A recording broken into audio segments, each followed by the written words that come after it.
संतोष देशमुख हत्या प्रकरणी पुढील सुनावणी आता येत्या 4 ऑगस्टला होणार आहे। वाल्मिक कराडचा दोषमुक्तीचा अर्ज फेटाळण्यात आलेला आहे। संतोष देशमुख खून प्रकरणाची पुढील सुनावणी आता 4 ऑगस्टला होणार आहे। सर्वच आरोपींनी दोषमुक्तीसाठी अर्ज सादर केलाय। सरकार पक्षाकडून उज्ज्वल निकम यांचा युक्तिवाद झाला।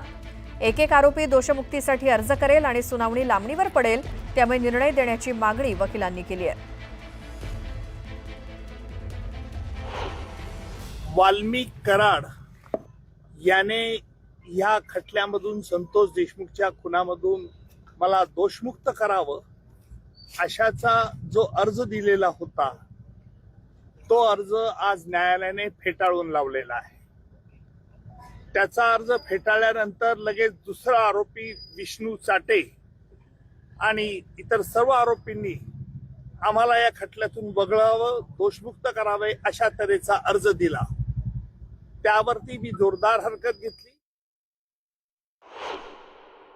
वाल्मिक कराडने स्वतःची जामिनावर मुक्तता करावी अशा तऱ्हेचा देखील अर्ज दिलेला आहे।